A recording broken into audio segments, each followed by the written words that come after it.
성경 말씀은 구약성경 시편 119편 9절부터 16절까지 말씀.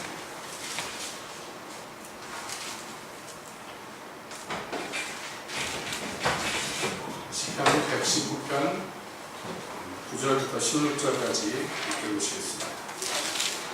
편 청년이 무엇으로 그 행실을 깨끗게 하리까? 주의 말씀을 따라 삼갈 것이니이다.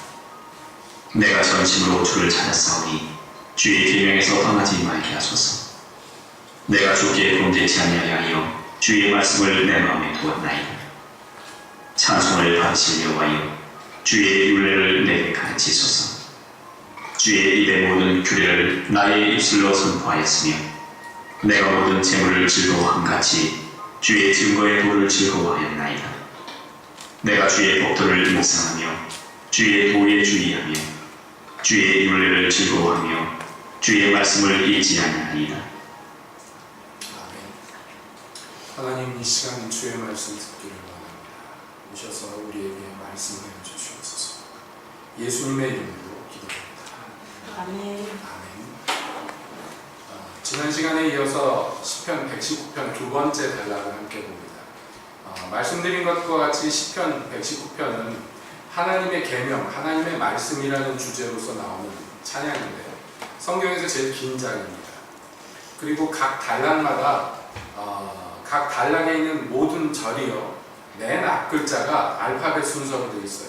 그래서 우리가 지난 시간에 본 8절까지의 첫 단락은 알렙이라는 글자로 모든 절이 다 시작합니다. 그리고 이어서 오늘 읽은 9절부터 16절까지도 두 번째 단락인데요. 히브리어 두 번째 베트라는 단어, 글자로 모든 절들이 일부러 이렇게 운율을 맞춰서 구성되어 있습니다. 그런데 그거는 글자만 이렇게 맞춘 것이 아니고요. 각 단락마다 나름대로의 주제가 있습니다. 우리가 지난 시간에 본 첫 번째 단락은 어떤 면에서 첫 번째 단락 자체의 주제이기도 하면서 시편 119편 전체의 주제이기도 한 말로서 이 단락을 시작합니다. 그래서 어떤 사람이 복이 있다고 그랬습니까? 행위 완전하여서 주님의 법도를 다 지키는 사람이 복이 있다. 이것은 그 첫 번째 단락의 주제이면서 동시에 119편 전체의 주제이기도 합니다. 그러면서 연이어서 각 단락마다 알파벳 순서대로 나아가는데요. 이 각 단락의 또한 구성이 비슷한데 뭐냐면 각 단락의 맨 첫 구절이 그 단락 전체의 주제 구절이기도 하다는 것입니다. 그런 의미에서 볼 때 오늘 읽은 이 두 번째 단락은 그 주제가 무엇이겠습니까? 바로 9절에서 나와 있는 어떤 주제가 있죠? 9절이 이렇게 되어 있습니다. 청년이 무엇으로 그 행실을 깨끗게 하리까? 주의 말씀을 따라 삼갈 것입니다. 이게 이제 두 번째 단락 전체의 주제이기도 해요. 그러니까 이 두 번째 단락에서 오늘 읽은 이 본문에서 시편 기자가 노래하고 싶은 것, 또 다르게 설명하자면 하나님 앞에 소원하는 건 뭐냐면 내가 청년인 내가 행실이 깨끗해지기를 원합니다. 그런데 무엇으로 내가 깨끗게 할 수 있겠습니까? 주의 말씀을 따라서 스스로 삼가는 것, 이것으로 깨끗게 할 것입니다. 그러니까 뭐예요? 나한테 그렇게 만들어달라는 거예요. 나를 그런 사람이 되게 해달라는 거예요. 이게 이제 두 번째 단락의 주제이며 노래의 내용입니다. 자, 그러면 왜 하필이면 여기에서 어린아이도 아니고 노인도 아니고 왜 청년이라는 말로 이 노래를 시작했을까? 생각해 볼 만한 굉장히 깊은 의미가 있죠. 여기서 나오는 청년은 물론 육체 나이의 청년만을 의미하는 것은 아니죠. 성경에서 보통 청년이라고 얘기할 때 청년은 어떤 사람이냐면 뭔가 혈기왕성하고 뭔가 이렇게 일을 이루는 나이의 그 세대들을 청년이라고 얘기합니다.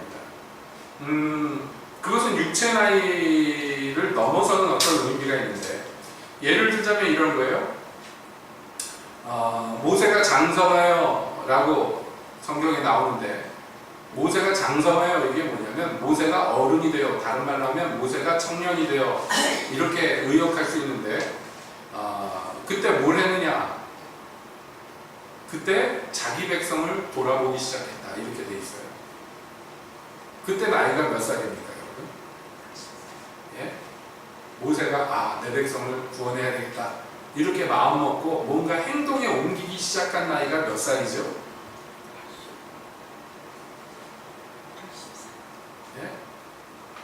예, 전도사님만 아시나요? 40살. 자, 여기 40살 넘으신 분, 예, 딱 보니까 권사님 빼고는 다 청년이네, 그죠? 예. 그러니까 성경에서 얘기하는 청년이 뭐냐면 어린아이에서 벗어난 나이인데 그때가 40살인데 그때가 어른이 비로소 됐다고 얘기하면 조금 지나친 거 아닌가 이렇게 생각하는데 뭐냐면 이게 뭐예요? 어떤 그 사람의 모습을 형상화하는 나이예요. 이제 더 이상 이 바로 궁정에서 왕자로서 자기 혼자 호의호식하는 것을 그만두고 고통받는 자기 백성들을 어떻게 하면 구원할까 하는 생각을 품고 그래서 자기 백성들을 돕기로 작정하고 그래서 뭔가 행동으로 옮겨가지고 어떤 이스라엘 백성을 괴롭히는 예국 사람을 때려잡아가지고 땅에다 묻어버리고 막 이런 행동을 옮기기 시작하는 것이 그제서야 비로소 장성했다, 어른이 됐다, 청년이 됐다 이렇게 얘기하는 거예요. 요 뭐라고 그럴까요? 요 분기점이 뭔지 아시겠죠? 청년은 말하자면 행실이 시작되는 그 행실은 뭐냐면 부모가 시켜서 하는 행실이거나 선생님이 시켜서 하는 행실이 아니고 자발적으로 자기가 마음 먹고 작정해서 내가 이걸 해야 되겠다 해가지고 뭔가를 하기 시작할 때 독립된 인격체로서 자기가 원하는 삶을 살려고 작정하고 그것을 실행에 옮길 때부터 성경에서는 청년이라고 얘기하는 거다. 그러니까 그 전까지, 청년 되기 전까지는 어떤 행실이 있지만 그 행실은 누군가의 감독, 다스림 가운데 있는 거예요. 부모의 권세 가운데 있든지 아니면 선생님의 다스림 가운데 있든지 이런 그 나이대란 말이죠. 그때는 시키는 대로 하고 가르치는 대로 잘하면 돼요. 근데 청년 때부터는 뭐야 했냐면 자기 행실을 자기가 책임져야 돼요. 제가 대학교를 딱 들어갔는데 1학년 때 나요. 아마 신입생들은 다 겪는 일이겠지만은 신입생들 고등학교 졸업하거나 뭐 재수해도 좋아요. 그러다가 이제 대학교 들어오면 어리버리 하거든요. 왜냐하면 이 학교에서 하는 게 완전히 달라져요. 그 전까지 고등학교 때까지는 선생님이 하는 대로 하고 학교에서 시키는 것만 하면 돼요. 근데 대학교 때부터는 아무도 관리를 해주지 않아요. 그때부터는 자기가 자기를 관리해야 돼요. 자기 성적도 자기가 공부해야 될 그 공부, 무슨 과목을 공부해야 되겠다 신청부터 해가지고 다 자기가 알아서 해야 돼요. 누가 가르쳐 주지도 않아요. 반장이 야 내일부터 선생님이 뭐 해오래 이런 얘기도 없어요. 다 자기가 알아서 해야 돼요. 그러니까 애들이 어리버리 하니까 어떻게 하냐면 처음부터 학교 시작 안 하고 신입생들 모아놓고선 오리엔테이션이니 뭐 해가지고 학교에서 이제 니네들이 학교 공부하려면 어떻게 해야 된다 이런 거 선배들이 와서 가르쳐주고 이제 이런 거 해준단 말이죠. 근데 제가 신입생 학년회도 안 가고 오리엔테이션도 빠졌어요. 하는 줄 몰랐어요. 나중에 보니까 그때 막 그 신앙 공동체 생활을 하느라고 시골에 있었는데 텔레비를 틀었더니 뉴스 시간에 서울 각 대학에서는 이제 뭐 신입생 환영회를 마치고 무슨 오리엔테이션을 마치고 이제부터 학교가 시작되는 막 이런 방송이 나오는데 깜짝 놀랐어요. 그래가지고 부랴부랴 알아보니까 벌써 학교가 시작이 됐대요. 그래가지고 늦게 올라간 거예요. 학교에 서울에 올라왔더니 남들은 다 아는데 저만 모르고 시작을 한 거예요. 그러니까 어리버리 해가지고 이거를 수강 신청을 해야 되는 줄도 몰랐어요. 시간표가 어디 있지? 돌아다니면서 1학년 시간표가 어디 있지? 어디 있어요? 시간표 자기가 만들어야 되는데 그런 것도 몰라요. 뭐 어떻게 해야 되지? 요즘처럼 인터넷이 이렇게 돼 있고 홈페이지 들어가고 그래서 쭉 나오면 좋은데 그때는 옛날이잖아요. 그러니까 뭐 학교에서 뭐 우리 과에서 뭐 한다 그러면 저 게시판에 붙어 있어요. 대자보 같은데 게시판에 붙어 있어요. 자기가 찾아봐야 돼. 학과 사무실 가가지고 물어봐야 돼. 그거 아무것도 모르는데. 그래 처음에 1학년 때 그래가지고 어린머리에서 고생을 많이 했던 기억이 나요. 제가 이 말씀을 왜 드리냐면 영적으로도 마찬가지인데 영적으로 어떤 순간이 되면 어떤 지점이 되면 그때부터는 이제 자기가 알아서 해야 되는 지점이 있어요. 영적으로 말이에요. 처음에 초신자 때는 하나님이 많이 봐주세요. 우리 신앙이 어렸을 때는 하나님이 그냥 뭐 좀만 해도 막 은혜를 주시고 좀만 해도 잘 이렇게 뭐가 되게 만드셔요. 근데 어느 시점부터는요, 스스로 서도록 하나님께서 만드시는 그 환경이나 모든 것들을 그렇게 만드실 때가 있는데, 그때 당황하는 거예요. 이거 어떻게 해야 되는지 몰라서. 그때 어리버리하면요, 한참 고생을 하게 됐어요. 그러니까 성경에서는 이 세대를 그렇게 나누는 거예요. 요한일서에 보면 뭐라고 되어 있냐면, 자녀들아 내가 너희에게 이것을 쓴 것은 이라고 되어 있어요. 사도 장로인 요한이 교회에다 편지를 쓰면서 교회의 세 부류에 대해서 얘기하는데, 첫 번째는 자녀라고 불리는 이 어린아이들이에요. 자녀들아 내가 너희에게 이것을 쓰는 것은, 그리고 그 다음에 청년들아 내가 너희에게 이것을 쓰는 것은, 그리고 그 다음에가 아비들아 내가 너희에게 이것을 쓰는 것은 이라는 거예요. 그러니까 어린아이 때, 자녀들일 때는 누가 돌봐주고 누가 이끌어주는 대로 그냥 잘 따라가기만 해도 아주 잘하는 거예요. 근데 청년 때부터는 이제 지발로 서가지고 뭔가를 해야 돼요. 그 청년들아 내가 너희에게 이것을 쓰는 것은, 이유가 뭐라고 그랬습니까? 너희가 악한 자와 싸워 이겼습니다. 이제 영적으로 본격적으로, 그 전까지 보호받는 자녀였다면 이제는 전쟁터에 나가서 악한 자와 맞붙어서 싸워서 승리하는 세대가 바로 청년이에요. 그리고 아비들은 뭡니까? 청년이나 또는 이 자녀들을 바른 길로 인도하고 잘 가르치는 세대예요. 그 모든 과정을 다 겪어봤기 때문에 잘 알아. 그래서 도와줄 수 있어요. 이런 세대예요. 남을 도와서 남을 자라가게 하고 남을 세워주는 이 세대가 아비 세대라. 교회 안에 이 세 세대가 잘 조화를 이루어가지고 자기들의 위치에서 자기들의 일을 잘하면 그 교회는 건강한 교회, 잘 굴러가는 교회입니다. 근데 생각해보세요. 맨 젖먹이들만 있어, 교회 안에. 그러면 이건 아무것도 안 돼요. 아무것도 할 수 없어요. 뭐가 오는지 뭐가 그런지 몰라요. 그냥 막 지 좋은 대로 막 여기서 뿡 저기서 뿡 합니다. 뭔가 왁자지껄 시끄러운데 되는 일은 하나도 없어요. 이 어린아이들만 있으면, 돌봐줄 사람이 없으면 어떻게 됩니까? 자기들끼리 돌보면 좋은데 애들이 그렇게 됩니까? 제가 아까름도 못하는, 이게 참 어려운 거예요. 누가 돌봐줘야 되는데 돌봐줄 사람이 없는 거죠. 그리고 청년들이면 자기 발로 서서 나가서 싸워서 승리하고 그래야 되는데, 청년들이 자각이 없어요. 청년이 돼야 되는 세대인데 자기가 청년이 정말 하나님이 야 너는 이제 어린아이를 그치고 이제 청년으로 스스로 서라 하고선 등 떠밀어서 이렇게 세워주는데, 몰라요. 계속 애기로 있고 싶어요. 막 이래요. 그냥. 그럼 안 되잖아요. 근데 청년들이 그걸 해야 되는지 몰라 자각이 없어서 계속 어린애 짓을 한다고 생각해요. 그리고 아비가 돼야 될 사람들이, 다른 사람들을 지도하고 도와줘야 될 사람들이 생각이 없어요. 그럴 마음도 없어. 그럼 어떻게 되겠냐? 이건 문제가 심각해져. 그래서 너희가 마땅히, 때가 오래되었으므로 너희가 마땅히 선생이 되어야 될 텐데 아직도 단단한 식물을 못 먹고 아직도 젖이나 먹어야 된다. 탄식하게 되는. 이게 영적으로 이 세대들이 있단 말이에요. 자, 그러므로 청년이라는 것은 이제 제 발로 서서 누가 관리해주지 않고 자기가 자기를 관리하면서 어떤 길을 걸어가야 되는 사람, 영적인 싸움을 본격적으로 스스로 해서 적군과 마저 싸워야 되는 그 나이가 된 사람들이에요. 그런데 그렇다고 해서 지금 완성된 것은 아니에요.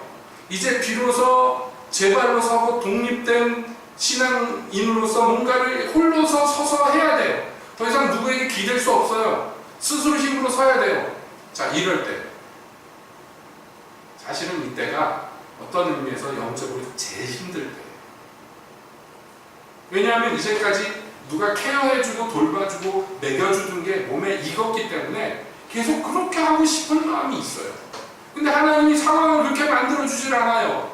그런 상황에 계속 놔두면 계속 거기서 어린애 짓 하니까 하나님이 광야를 내놓는단 말이에요. 홀로 서도록 세워버린단 말이에요. 거기서 하나님만 의지하고 그 길을 걸어가야 돼요. 그래야지 마침내 부모 세대가 될 수 있다. 그래서 자녀를 낳고 양육할 수 있는 사람이 돼요. 제 혼자 몸을 가눌 수 없는 사람은 부모가 될 수 없어요. 자, 이렇게 청년이 되는데 아무도 돌봐주지 않고 아무도 관리를 안 해준다는 건 다른 말로 하자면 누가 길도 가르쳐 주지 않고 누가 잘못했을 때 야단도 안 치고 누가 잘했을 때 칭찬도 해주지 않아요. 그거는 어린아이 때의 일이에요. 그러니까 이 청년들이 어떻게 그 모든 행실, 즉 자기 청년답게 해야 되는 그 모든 일들을 어떻게 바로 이룰 수가 있겠습니까? 어떻게? 네? 선생님이 야 이리와 이리와 오리 꽥꽥 참새 짹짹 그러면서 이렇게 걸어가는 대로 따라가는 때는 편했어요. 근데 이제는 그렇지 않고 혼자 서서 아무도 없는 그 광야를 걸어가야 돼요. 그게 쉽겠냐 말이에요. 쉽지가 않죠. 엄마 치마폭에 쌓여가지고 그저 그냥 사랑만 받고 꾀만 부리던 야곱이 생명의 위협을 느끼고 형이 죽이려고 그러니까 엄마가 짐 싸갖고 삼촌네 보내는데 삼촌네 가는 길이 없어요. 자기 아버지 집에서 삼촌네까지 가는 도로가 없어. 광야를 통과해서 가요. 광야를. 집에서 혼자 나왔어요. 이제까지 그래본 적이 없어요. 항상 부엌대기로 엄마하고 그냥 좋아가지고 지냈는데 이제 아무도 돌봐줄 길이 없고 어디로 가야 되는지도 모르고 막연하게 가는데 얼마나 막막하겠습니까? 그 광야의 길이 얼마나 심장이 떨리고 얼마나 구슬프고 얼마나 고독하겠냐. 그날 밤에 야곱이 가요. 야곱이 원하는 것은 그저 장자의 그 축복을 받기를 원했는데 뭐 알고 원했는지는 잘 모르겠어요. 아무튼 원했어요. 근데 그 무서운 형한테 사기를 쳐서 아버지한테 사기를 쳐서 얻어낸 건 좋았는데 뒷감당이 안 돼. 큰일 났어요. 이제 삼촌네 가면 삼촌이 자기를 외삼촌이 환영해 줄지 안 환영해 줄지도 몰라요. 죽지 못해 도망간 거예요. 상황이 그렇게 자기를 내몰았어요. 그래서 그 광야길을 시작하는데 얼마나 무섭겠습니까? 그날 밤에 잠들었는데 광야에서 들판에서 아무것도 없는 그 들판에서 언제 늑대가 언제 하이에나가 덮칠지 모르는 그 동네에서 밤에 노숙을 하는데 간신히 잠들었겠죠.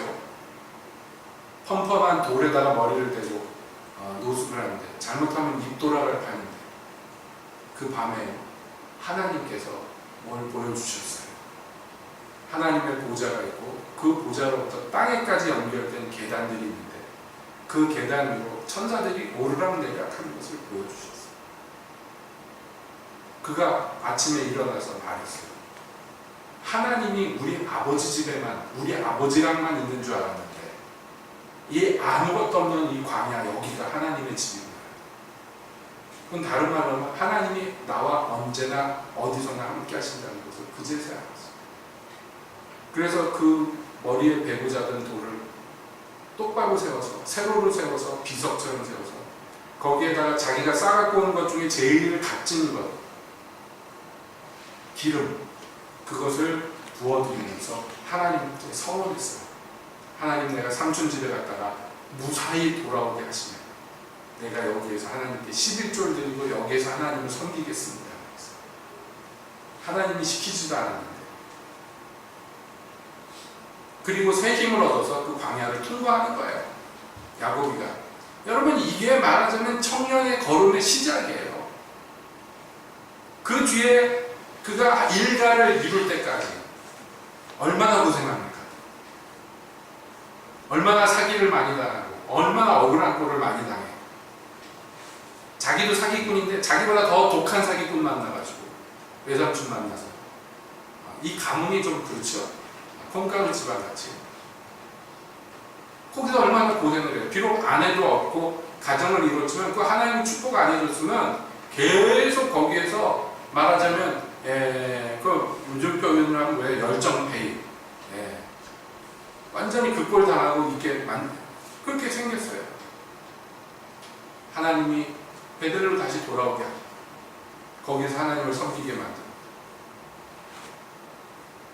여러분 영적으로 모든 사람들이 이 과정을 통과해야 돼요. 이 과정을 통과해야 되는데 이제 아무도 조언해주는 사람 없고 말하자면 제가 알아서 하나님과 함께 이 길을 걸어가야 될 판인데 그때 그러면 이 길을 어떻게 똑바로 걷겠냐. 내가 이 판단하는 것이 옳은지 그른지 누가 점검해 주겠냐 말이에요. 이게 참 어려워요. 신학교에 들어가서 이제 학교에서 이거저거 배웁니다. 이제까지는 항상 배우는 입장이었어요. 근데 갑자기 덜컥 전도사를 나가야 된대. 보니까 친구들도 다 전도사를 나가기 시작해요. 저도 그런 경험이 있었고 제 친구들도 보면 이렇게 뭐 신학생이 뭐 하겠어요. 전도사 나가야지. 전도사를 이렇게 저렇게 나갑니다. 전도사로 이제 교회 가서 봉사하기 시작하는데 이제까지 모교회에서 곱게 자라서 교인들 다 어렸을 때부터 아는 사람들 틈에서 부모님도 그 교회 교인이고 재직이고 대부분 그렇잖아요.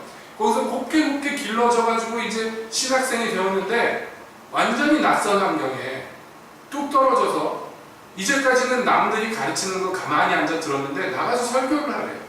근데 나이가 이제 곧 20살, 21살 이래요. 그러니까 우리 예원씨 나이야. 내 교회 양복 입고 넥타이 메고 구두 신고 가야 돼요. 이제까지 청바지 티셔츠 빨아놓고 왔다 갔다 하면서 누나 형 막 이러면서 놀아다니던 학생이었는데 갑자기 사람들이 전도사님 갔더니 애들 빠글빠글한데 주로 이제 애들부터 해가지고 설교를 하래. 근데요, 여러분이 아시나 모르겠는데 신학대학 가면은 설교 안 가르쳐줘요. 설교 어떻게 해야 되는지 안 가르쳐줘요. 뭘 어떻게 해야 되는지 몰라요. 설교학 이런 거 배우려면 학년이 좀 높아져야 돼요. 처음에 가면 뭐 배우냐, 뭐 구약개론, 신약개론 이런 거 배우는데 그 교회에서 그거 아무것도 쓸데가 없어요. 그거는 정말 내가 혼자 공부하고 이런 데는 필요하지만 교회에서 봉사하는데 아무 쓸데가 없어요. 뭐 할 거예요? 뭐 히브리어 개론 이런 거 배워갖고 교회에서 여러분 히브리어 알파벳 이런 거 설교 시간에 얘기하면 머리가 교인들이 빨개질 거 아니에요? 나도 잘 모르는데. 그럼 어떻게 할 거예요? 해야 돼. 여러분 이게 어려운 거예요. 쉬운 게 아니에요. 그러니까 전도사님을 여러분들이 존경해야 돼요. 아멘. 파릇파릇 머리가 그나마 빡빡 돌아갈 때 젊었을 때에서는 좀 나은데 연세 들어 하는 게 이게 쉬운 게 아니잖아요. 뭘 어떻게 설교해야 될지 어느 본문으로 무슨 얘기를 할지 아무것도 모르는데 맨땅에 헤딩하게. 그런데 교인들이요 대부분 전도사님 그러면 나이는 어려도 뭔가 저희가 뭔가 그럴듯한 하나님의 얘기를 해줄 거야 하고 기대하고 앉아들 있어요. 나가서 설교를 해야 돼요. 여러분 이게 얼마나 공포스럽고 얼마나 두렵고 아무도 도와줄 사람이 없어요. 누가 도와줄 데가 없어요. 뿐만 아니라 설교만 합니까? 여러분 우리 교회는 그런 거 안 하지만 보통 예전에 그랬잖아요. 전도사님들 뭐 하냐 예배 시간 전에 뭐 해야 되냐? 예? 발렛 파킹 해야 돼. 주차장에서. 주차장 관리하다가 이제 예배 시간 다 되면 뛰쳐 올라와야 돼요. 그나마 주차장 관리는 괜찮아요. 근데 교회 차량 운행해야 돼. 교인들 다 태워갖고 와야 되는데 예배 시간 전까지 와야 되는데 꼭 집 앞에 가서 빵빵한데 늦게 나오는 이들이 있어요. 이 늦게 나와도 어떻게 기다려야지. 버리고 가요? 기다렸다 막 태워갖고 아유 전도사님 미안해요 막 그런데 그 사람 하나 태우는 건 괜찮은데 줄줄이 다 늦는 거 아니에요. 뒤에 사람들 다 태워갖고 예배 시간 전까지 오려면 죽기 살기로 운전해가지고 와가지고 헐레벌떡 올라와서 뭘 해야 되느냐. 예배 시간에 딱 맞춰 오면 안 되잖아요. 예배 시간에 한 15분쯤에 와가지고 우리나라만 있는 거 그 말씀은 안 좋은 얘기인데 준비 찬양한다고 반주자도 없는데 혼자 서가지고 찬송가 몇 장 여러분 우리 찬양합시다 그러면서 막 앞에서 선창해가지고 막 불러야 돼. 그래서 이제 예배 분위기를 만들어놔야 돼. 불과 한두 달 전까지 나도 그냥 학생 중에 하나로 그냥 예배 시간에 와서 막 늦게 들어와가지고 막 눈치 보고 뒤에 가서 앉고 이러던 친구가 언제부터 양복 입고 앞에 서가지고 이거 해야 돼요. 쉽습니까? 웬만한 교회 전도사는 다 해야 되는 일. 그 다음에 뭐 해야 돼요? 성가대 지휘해야 되지. 오만 일을 다 해야 돼요. 좀 전까지 나도 학생 중에 하나예요. 저기 앉아있는 학생 중에 하나예요. 이제부터는 사역자가 됐어요. 제가 비유를 여러분 이해를 돕기 위해서 이렇게 비유를 했지만 꼭 전도사가 된다고 그래서 사역자가 되는 게 아니에요. 우리가 다 영적으로 마찬가지로 이렇게 홀로 서야 되는 그 시기가 있잖아요. 교회에서 무슨 일을 맡았든지 상관없이, 직분이 뭐든지 상관없이 하나님 앞에서 내가 홀로 서서 하나님께 자기 발로 걸어나가고 자기 발로 하나님의 길을 찾아서 걸어나가야 되는 시기가 온단 말이에요. 그때 어떻게 그 행실을 똑바로 할 수 있느냐는 거예요. 누가 가르쳐줘요? 아니에요. 누구한테 뭐 물어볼 때가 있어요? 있으면 참 감사하지만 대부분은 없단 말이에요. 그때 어떻게 해야 됩니까?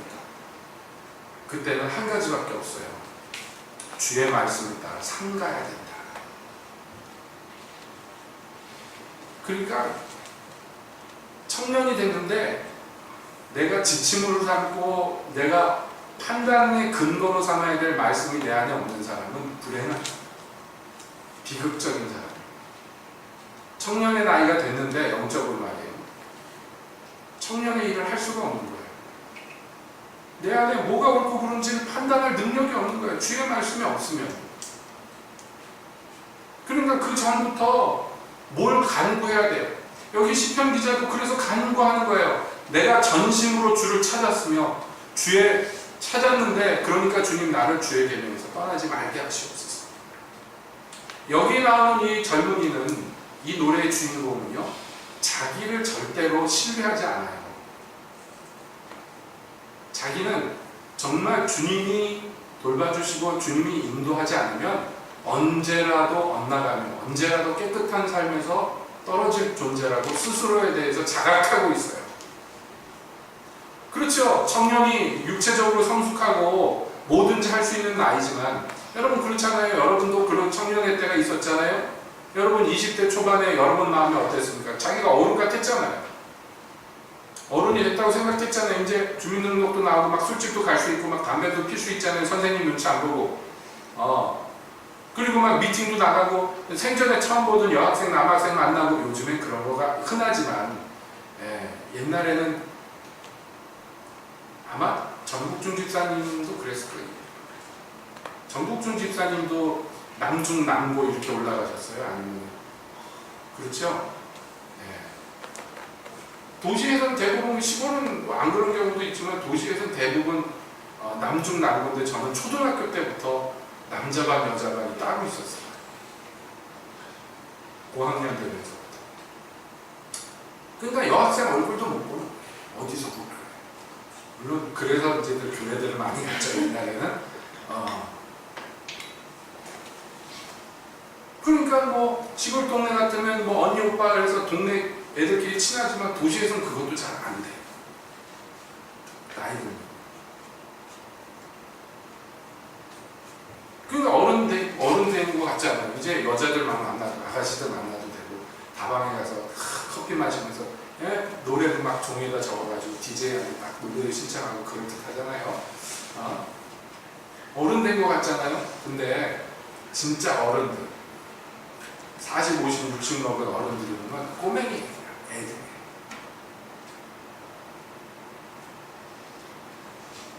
그치.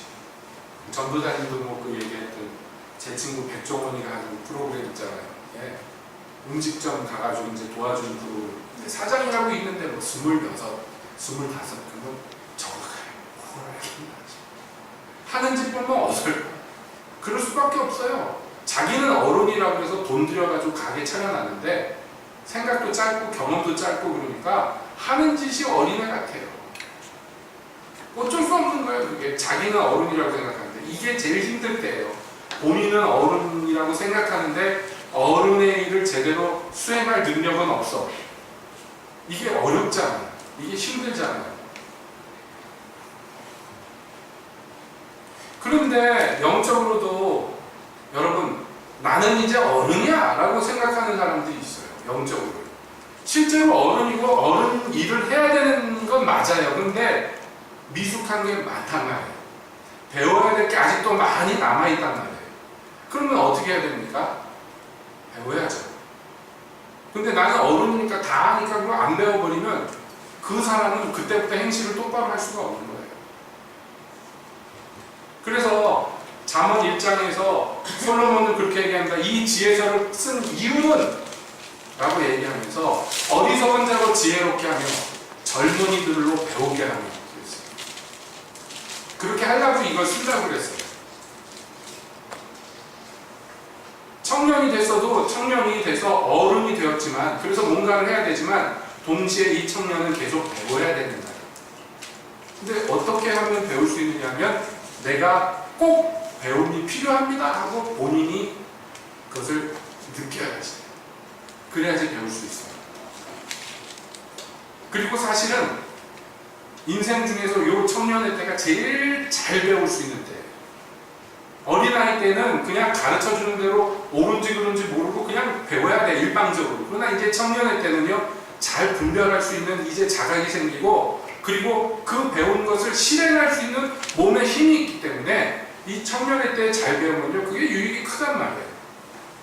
그러니까 이 청년인 사람이 얘기하는 거예요. 주님, 주의 말씀을 내 마음에 넣어주세요. 그래야지 내가 범죄 안 할 것 같아요.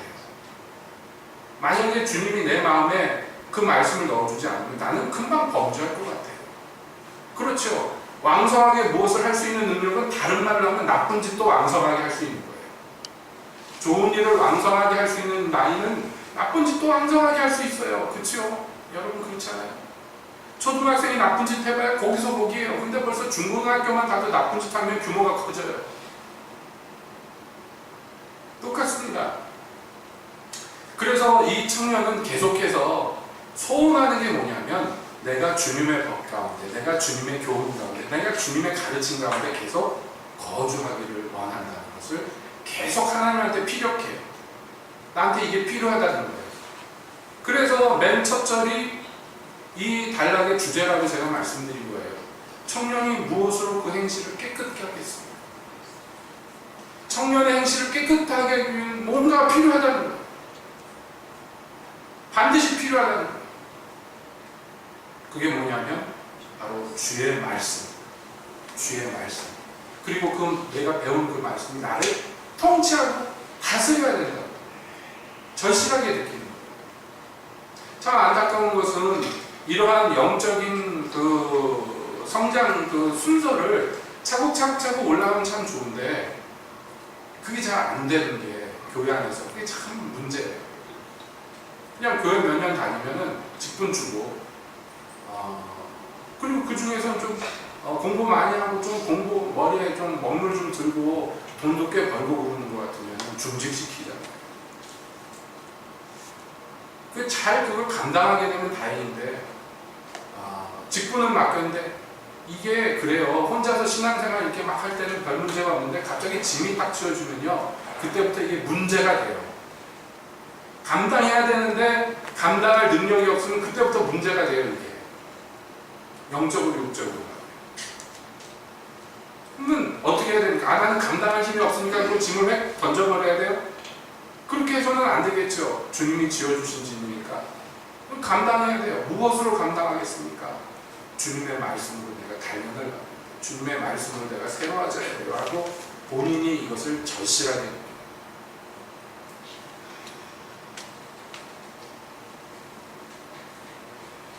제가 참 대단하다고 느낀 것 중에 하나가 얼마 전에 우리 유정옥 집사님이 어디 무슨 시험 본다고 어디 갔다 오셨잖아요.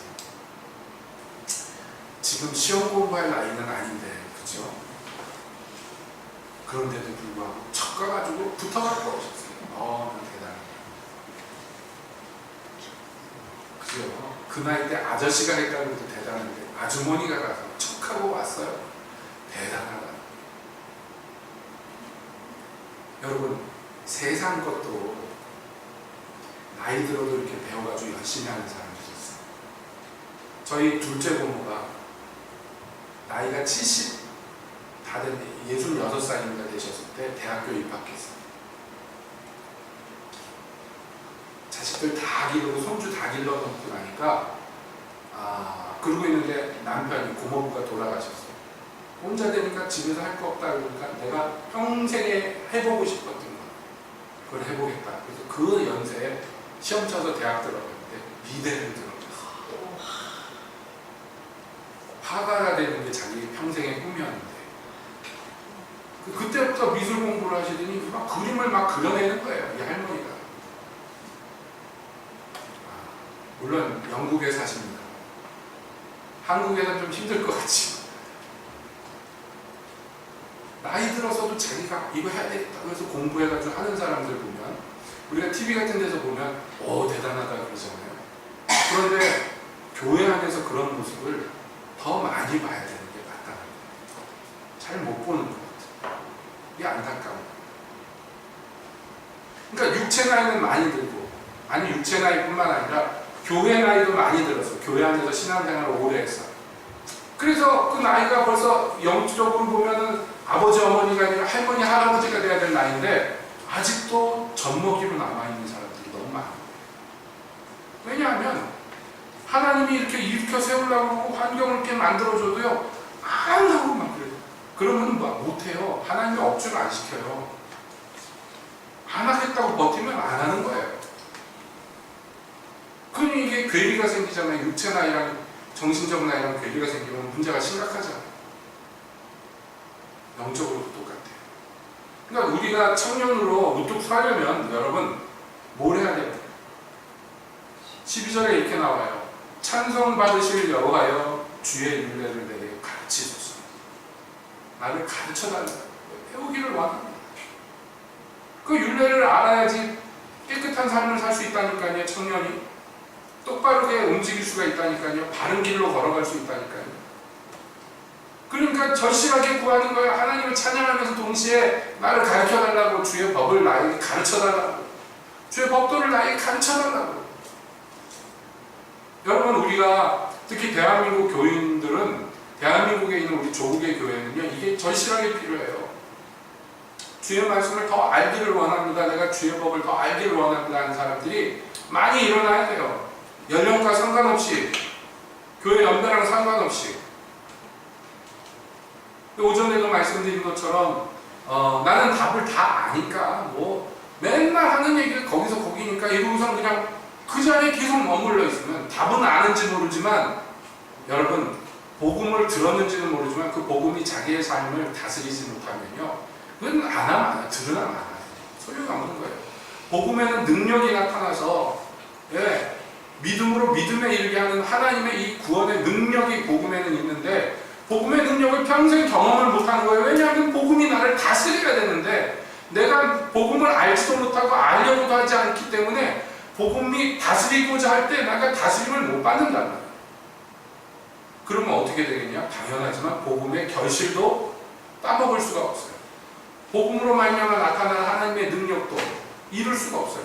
복음에는 하나님의 의가 나타나서 그런데 하나님의 의가 뭔지도 몰라요. 맛본 적도 없어요. 그러다 보니까 하나님은 내가 거룩하니 너희도 거룩하라 그랬는데 하나님의 거룩하심을 모르니까 내가 뭘 어떻게 해야 될지 모르니까 자기는 당연하게 거룩하지가 않아요. 불순종도 문제지만요 이 무지도 굉장히 큰 문제예요. 그래서 지혜를 구하되 금보다 은보다 더 구하라.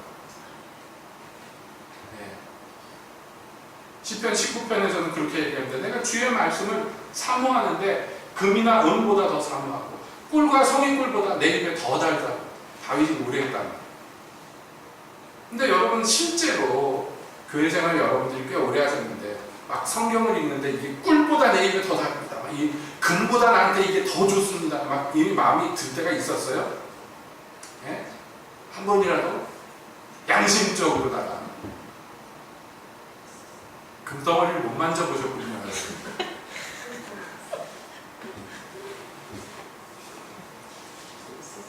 생각해보세요. 텔레비를 틀어가지고 상상해보세요. 로또 방송이 나오는데 자기가 산 로또를 봤어요. 토요일 날이죠? 로또 방송이 나오는 게 맞아요. 봤는데 555 숫자가 맞더니 1등이 되버렸어. 그리고 이거 로또 1등 하면요, 상식적으로 그냥 아세요? 혹시 로또 1등 하시면 도움이 될까 모르겠는데, 지금 바뀌었나 모르겠는데 서울에 있는 농협 본점에 가서 바꿔야 돼요. 아무 데서는 안 바꿔줘요. 1등은 꼭 본인이 가야 돼요. 그런데 불행하게도 토요일 날은 문 닫아서 농협 본점이 문을 안 열었어요. 월요일 날 가야 돼요.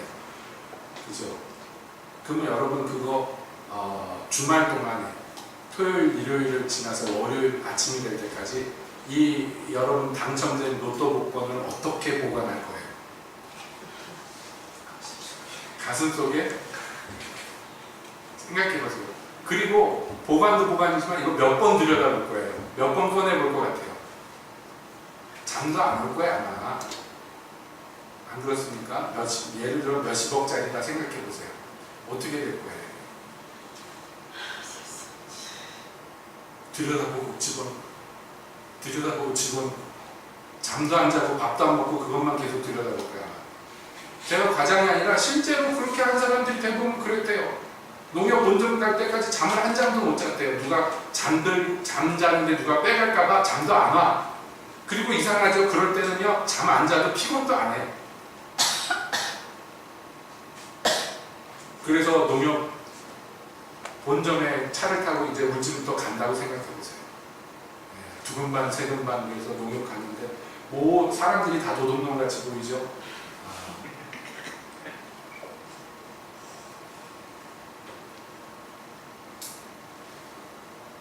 그래서 월요일 날만 되면 농협 본점 앞에 진치고 있는 사람들이 있대요. 1등 찾으러 오나 누가 찾으러 오나 오는 사람이 진짜 있대요. 그런데 막 이러면서 들어가면 1등이었구나 그래가지고 강도가 아니라 준비하고 있다가 그 사람이 이제 안에서 이제 뭐 해가지고 통장 만들어서 거기다 넣고 막 이렇게 돈 들고 나오지는 않을 거 아니에요. 그리고서 나오면은 후다닥 달려가서 무슨 본부에서 나왔는데 우리 도와달라고. 그래 새카맣게 달라붙어서 돈 좀 도와달라고. 그런 사람들이 진치고 있대요. 월요일만. 그러니까 월요일날 찾으러 가지 말래요. 또 경험했던 사람들이 하는 얘기가. 근데 안 찾으러 갈 수가 없어. 다윗이 그런데 하나님 말씀을 그렇게 비교했어요. 내가 근보다 내가 주님의 말씀이 더 귀하다. 여러분, 그러니까 그걸 깨닫는 사람은 성경을 몇 번 들여다볼 거예요. 잠도 안 자고 밥도 안 먹고 성경만 들여다보고 또 들여다보고 또 들여다보고 또 들여다볼 거예요. 마치 로또 1등 표 들고선 그러듯이. 그러니까 이 모든 성경의 말씀은 실전입니다. 추상적인 그런 어그로 그냥 대강 넘어갈 것이 아니라 이게 실제 삶 속에서 실제 이루어져야 되는 거예요. 그래서 내가 모든 재물을 즐거워함같이 주의 증거의 도를 즐거워했습니다. 여기 오늘 본문에도 나오죠. 우리말 성경에 모든 재물이라고 그랬는데 이게 뭐냐면 그 어떠한 재물보다도 그 어떠한 큰 돈보다도 어떤 보물보다도 더 주님의 말씀이 나를 더 즐겁게 합니다. 그렇게 고백합니다. 왜냐하면 주님이 나한테 그것을 가르쳐줬기 때문에. 여러분 그냥 막 성경 읽는데 막 흥겹고 즐겁고 이게 아니에요. 이 말씀이 주님으로부터 나한테 가르쳐주시고 주님이 나한테 말씀하기 때문에 내가 즐거운 거예요. 그러니까 이건 모든 성도가 다 경험해야 되는 부분인데 여러분 성경을 읽는데 정말 하나님이 내 귀에다가 말씀해 주는 것 같고 꼭꼭 손으로 짚어가지고 설명해 줄 때 여러분 그걸 경험을 해봐야 돼요. 내가 하늘에 있는지 땅에 있는지 모를 때 내가 몸 안에 있는지 몸 밖에 있는지 모를 때 주의 말씀과 내가 하나가 돼가지고 막 어디로 가는지 모를 때 여러분 그것을 어떻게 설명할 수가 있겠습니까? 뭐라고 표현할 수가 있겠습니까? 어떤 돈과도 무엇과도 어떤 즐거움과도 나는 그것을 바꿀 수가 없습니다 하고 저절로 고백이 돼요. 그런 사람은 뭘 하냐면 주의 입의 모든 규례를 나의 입술로 선포했다고 여기 3절에 나오죠. 이게 그 얘기예요.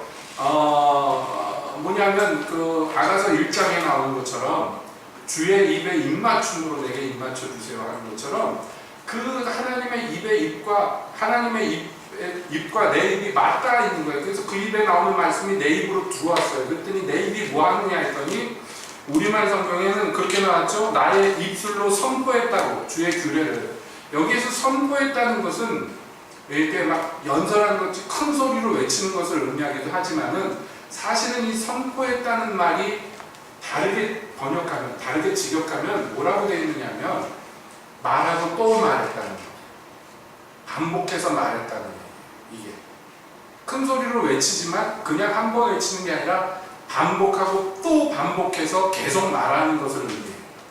주의 말씀이 그 입에서 나와서 내 입으로 들어왔더니 그 다음부터 뭐가 되냐면 내 입이 쉬지 않고 그 말씀을 계속 외치게 되는 거예요. 왜냐하면 그게 너무 즐거우니까, 너무 행복하니까.